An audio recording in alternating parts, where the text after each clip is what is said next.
The most terrifying thing is to accept oneself completely. Carl Jung. What's draining you isn't love. It's loving someone over and over without knowing if they're hurting you unconsciously or intentionally. They disappear after moments of closeness. They make you feel like you're too much, even when all you asked for was a simple response. They leave you wondering, am I the one who's emotionally unstable? So you start researching. Is this person a dismissive avoidant or a covert narcissist? And more importantly, does that difference even matter when deciding whether to stay or walk away? In today's world where trauma, attachment, and personality disorders have become trending buzzwords on TikTok, it's easy to mislabel the person you love, or worse, excuse the one who's manipulating you. You deserve clarity, not from your foggy emotions, but from clear, grounded, psychological insight. If you've ever felt the pain of someone who gets close, then runs, if you've ever loved someone who uses their wounds to make you feel guilty, stay with this video till the end, because today you'll finally learn who needs to be understood and who needs to be let go. Picture that moment when, for the first time, someone truly sees you, not in a polite text, not in a casual glance, but really sees you. They talk about their childhood. They reveal how lonely they felt as a child, unseen and unheard. They share a deep emotional wound they've never dared to tell anyone else. And you're there listening, softly, patiently, fully present. There's a connection, a real one. Something sacred just happened between two souls. But then, the next morning, they vanish, not in the "I've been busy" way, but in the total withdrawal way. No more warm messages, no more gentle eyes. You text, they read but don't respond. You ask, they deflect. You feel abandoned, but more than that, you feel betrayed by something that felt most real. We're not afraid of being left. We're afraid of being truly seen and then left. So you wonder, what just happened? Were they playing me? Or are they just broken too, just in ways they don't know how to explain? This is where the confusion begins, because what you see looks the same: silence, withdrawal, distance. But what drives those behaviors? Completely different stories. A dismissive avoidant pulls away because emotional intimacy overwhelms their nervous system. For them, closeness doesn't feel safe, it feels like danger. Because their inner programming says, when I need someone, I get hurt. So retreating becomes survival. It's not conscious. It's self-protection against what they fear most: dependence. And the covert narcissist? They use vulnerability as a tool. They know exactly how to make their pain seductive. They know how to make you feel special, like, you're the only one I've ever opened up to. But their goal isn't intimacy. It's leverage. Avoidants fear being consumed. Narcissists fear losing control. So after emotional closeness, an avoidant disappears instinctively, often confused, often guilty. But a covert narcissist? They disappear strategically to trigger your anxiety, to make you chase.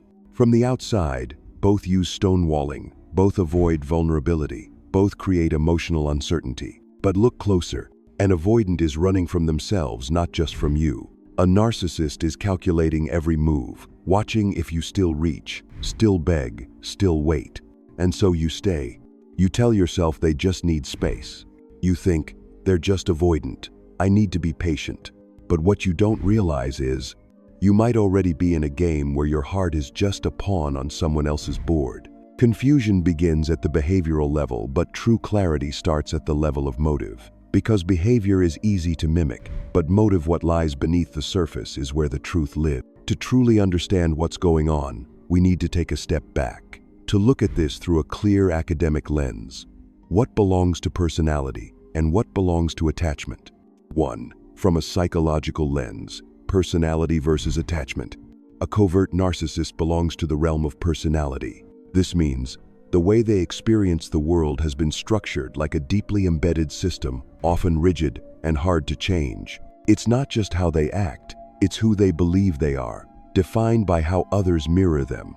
They live in a false self, a mask of identity that must be admired, pitied, or adored, just to survive. On the other hand, a dismissive avoidant doesn't suffer from a personality disorder, but from an insecure attachment style. This attachment style forms in early childhood when the child needed connection, but their caregiver responded inconsistently, dismissively. or even made emotional expression feel shameful. Over time, the child learns. Needing someone is dangerous. I can only survive by not needing anyone. Here's the key difference. A narcissist needs others to feel like they exist. They rely on external validation to maintain their sense of self. A dismissive avoidant learns not to need anyone and takes pride in being self-sufficient, even at the cost of emotional intimacy. The covert narcissist lives for the eyes of others. The dismissive avoidant lives to avoid being seen. 2. Both fear vulnerability, but for different emotional reasons. One of the reasons these two are so often confused is that both seem to struggle with vulnerability, but the way they experience and respond to vulnerability reveals two radically different emotional blueprints. The dismissive avoidant sees vulnerability as a threat. They were never taught that being weak means you'll be safe. They learned the opposite. Being open makes you a target. So they shut down not just to others, but to their own emotion. The covert narcissist does the opposite. They perform vulnerability. They speak of pain not to heal, but to gain emotional control. They use your empathy as a mirror for their wounded ego. They say things like, "I've never told this to anyone," but next week, they say the same thing to someone else. Because to them, pain is not sacred, it's strategic. It's how they make you drop your guard and feel chosen.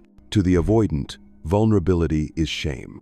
To the narcissist, vulnerability is a weapon. San. They both go silent, but one is defending themselves. The other is manipulating you.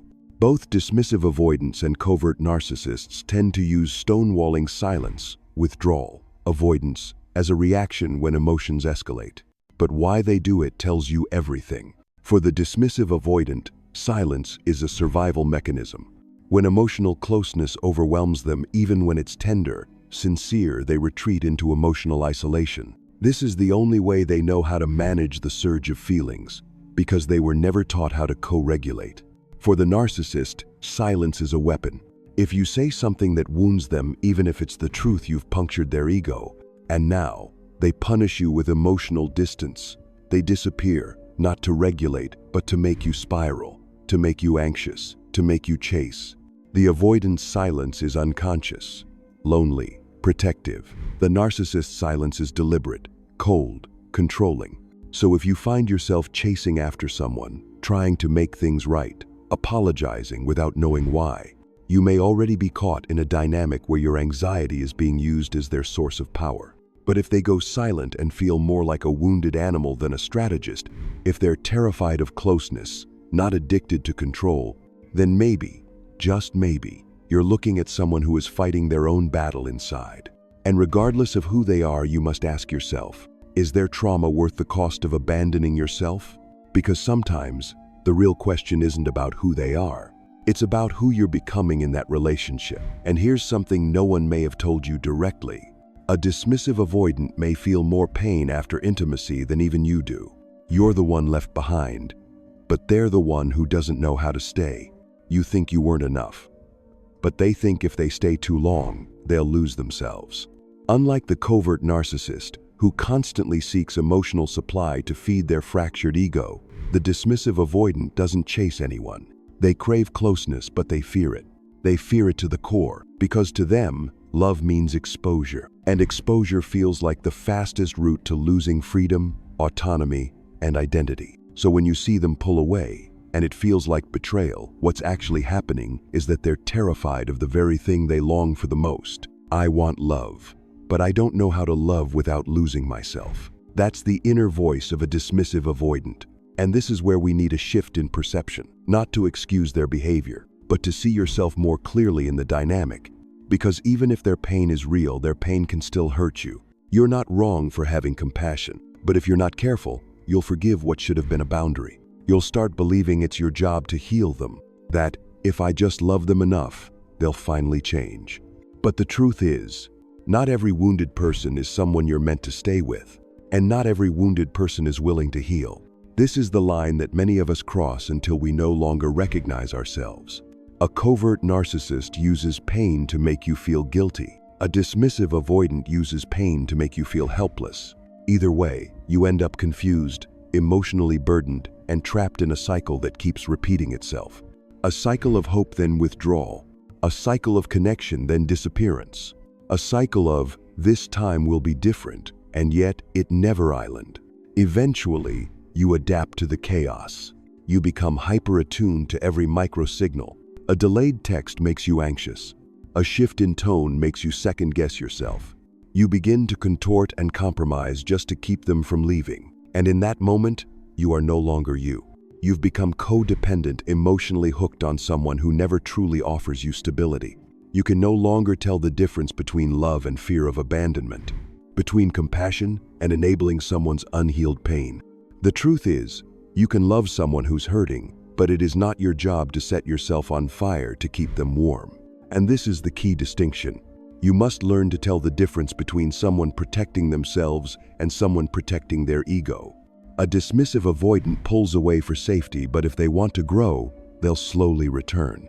Not perfectly, but sincerely. A covert narcissist disappears to make you chase, and when you pull back, they'll weaponize their pain to draw you back in. Not because they're changing, but because they can't stand losing control. There's a big difference between someone who knows they're hurting and wants to do better, and someone who uses their pain as a license to keep hurting you. So at this point, the question is no longer, what type of person are they? It becomes, how deeply are you still willing to betray yourself for them? After recognizing the difference between the avoidant and the manipulator, you stand at a crossroads. Continue chasing those empty spaces, or pause and begin the journey of healing yourself. This journey isn't about taking on the role of rescuer for someone else, but about learning to return to the safe ground within you where no one can trespass unless you allow it. When you love someone with a dismissive avoidant attachment style, the very first thing to understand is this: their silence is not a verdict against you, but a shield they raise to protect a heart that's already been wounded. They don't go silent because you did something wrong. They go silent because whenever their heart bleeds, they fear that the flood of emotions will overwhelm and wash away any semblance of reason. So instead of blaming yourself, gently remind yourself, this isn't my fault. This is their deep-seated fear. Next, you need to learn to draw your own boundaries. Boundaries aren't cold brick walls, but soft, firm lines marking what you will and won't accept. You might say, I know you need time to feel safe, but I also need to know when we can talk again. If I'm quiet, please tell me a specific time frame so I don't worry. These words open a space of empathy while setting a clear limit. You let them know you respect their need to withdraw, and you also respect your need for clarity. When they honor that, it signals they truly value the relationship. If they cross that limit, you have the right to step back, maintain a healthy distance, and protect yourself. If you suspect you're loving a covert narcissist, the approach is similar but requires even firmer resolve. Keep a record of their share, silent reappear cycle. That repeating pattern isn't a plea for healing. It's a tactic designed to keep you coming back and draining your energy on a never-ending loop. You can say firmly, I can't tolerate unexplained silence. If you need time, please tell me when we'll talk next. By resolutely upholding your promise to protect yourself, say, by pausing responses after 24, 48 hours, without explanation, you establish a non-negotiable boundary. Each time they test it, you step back further, so they understand that overstepping leads to real loss. Whoever you're dealing with, the bottom line is this: you must reduce emotional dependence on a single source. Broaden your world. Reconnect with old friends, join interest groups, try yoga or an online meditation class. Learn a new skill. When you diversify your emotional energy, their silence or withdrawal, no matter how sudden, won't make you freeze. You'll have enough reserve of joy and confidence to stay grounded. Alongside building an external support network, cultivate the most important relationship of all, the one with yourself. Every day, spend at least 5 minutes creating an inner safe space. Sit quietly, breathe deeply, and imagine a place where you feel completely at peace. Perhaps a garden nook, a seaside cliff, or a sunlit room. When emotions surge, return to that space as your secure harbor, so you're not tossed about in the storm of feelings. Next, keep an emotional journal each night before bed. Write down at least 5 emotions you experienced: sadness, anger, confusion, disappointment, loneliness. No need for flowery language. Just be honest with each drop of feeling. Writing isn't about accusing anyone. It's about acknowledging your pain, the first step toward healing. About twice a week, update your personal achievement list. Note 10 things you're proud of: your perseverance, kindness, listening skills, or a project you completed. By honoring yourself, you refill your energy well without relying on anyone else. You may sometimes feel guilty, doubting whether setting boundaries is too harsh. But remember, boundaries don't reject, they protect. When you defend your inner territory, you free yourself to give love in a healthy way, unclouded by self-sacrifice or self-abandonment. Then, find one or two trusted allies, family, friends, or a therapist to share your journey. Tell them about the boundaries you've set, the times you stayed grounded despite their silence, and the moments you returned to your inner safe space. Their understanding and companionship will bolster you so you don't have to walk this path alone. Finally, ask yourself weekly, does this relationship offer me respect, safety, and room to grow? If the answer to any of these is no, you have the right to let go. This is not failure. It is your sovereign right to live a peaceful, fully valued life. Healing is neither a short sprint nor a clear-cut race. It's the process of learning to love yourself first, so you can love another without being hurt. When you know how to establish boundaries and cultivate your own joy, you will no longer fear someone's silence, withdrawal, or even departure, because you already possess an indestructible home, your own heart. And always remember, your worth is not defined by how others treat you. Be the only person you need to prove your value to. If you've read this far, give yourself a pat on the back. You are advancing on the path of healing, and that journey, more than anything, deserves your commitment. In life, each of us yearns to be held in a safe embrace, to be heard and understood without fear of judgment, hurt, or abandonment. The most powerful moment in Dr. Sue Johnson's Hold Me Tight is the Hold Me Tight conversation itself, where two hearts are invited to pause, face their deepest fears, and then speak in unison. I am here. You do not have to walk alone. Imagine you and your beloved in a peaceful setting, sharing a single honest glance and a simple yet heartfelt phrase. You're safe with me.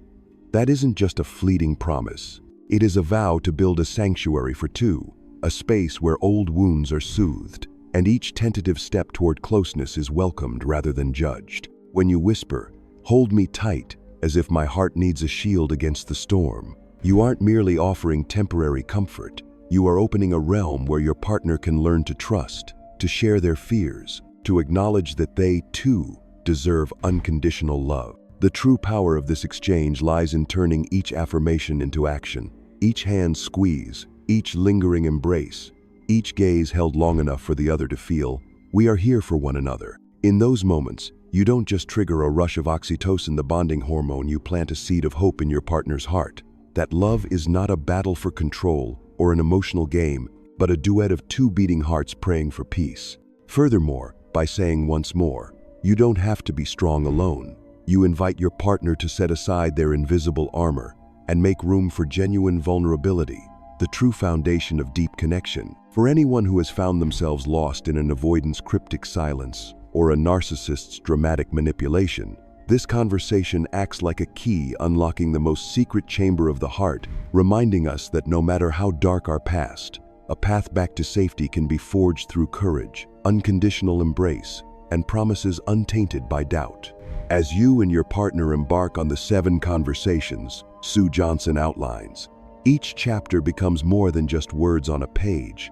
It becomes an appointment with your own soul to confront wounds, articulate needs, set boundaries, and ultimately console one another through deeds rather than hollow platitude. Let Hold Me Tight be more than a title. Let it be a creed to live by. Hold your loved one close, hold their fears close, and hold yourself close so that with every step you take along life's journey, you never feel alone but hear your own heart beating, confident that you are worthy of complete love, and that true love, when nurtured with care, will not ignore painful memories, but use them as a springboard for a stronger new beginning, embracing all losses, and together continuing to write the shared story of two people who know how to hold on and never let go. The end. The journey from spotting the avoidant's fleeting withdrawal or the covert narcissist performance of pain to learning how to hold yourself close is not a short one. It requires courage to face your past, compassion to understand the motives beneath behaviors, and persistence in practicing those conversations, even if it's simply affirming to yourself, I am okay, I am worthy. When you set boundaries with love instead of fear, you not only protect your own heart but also invite your partner into a shared space of safety. The skills of listening to your inner world, expressing your fears, and embracing one another through actions will transform each moment of silence into an opportunity for deeper connection. Remember, loving means giving yourself permission to return. Return to your whole, unbroken self. No matter your partner's attachment style, you always have the right to treat yourself kindly, acknowledge your pain, affirm your value, and never hesitate to let go when love becomes a toxic tie. Every time you stand firm on your boundaries, you honor your self-respect. Every time you practice hold me tight with a genuine hug or heartfelt words, you sow the seed of safety for you both. This journey isn't merely about repairing the past, it's about building a future where you and your loved one learn to open your hearts without getting hurt, weaving a love song of two souls who know how to hold on and never let go. Let this article be the starting point for a relationship founded on respect, safety, and growth in love. You deserve nothing less.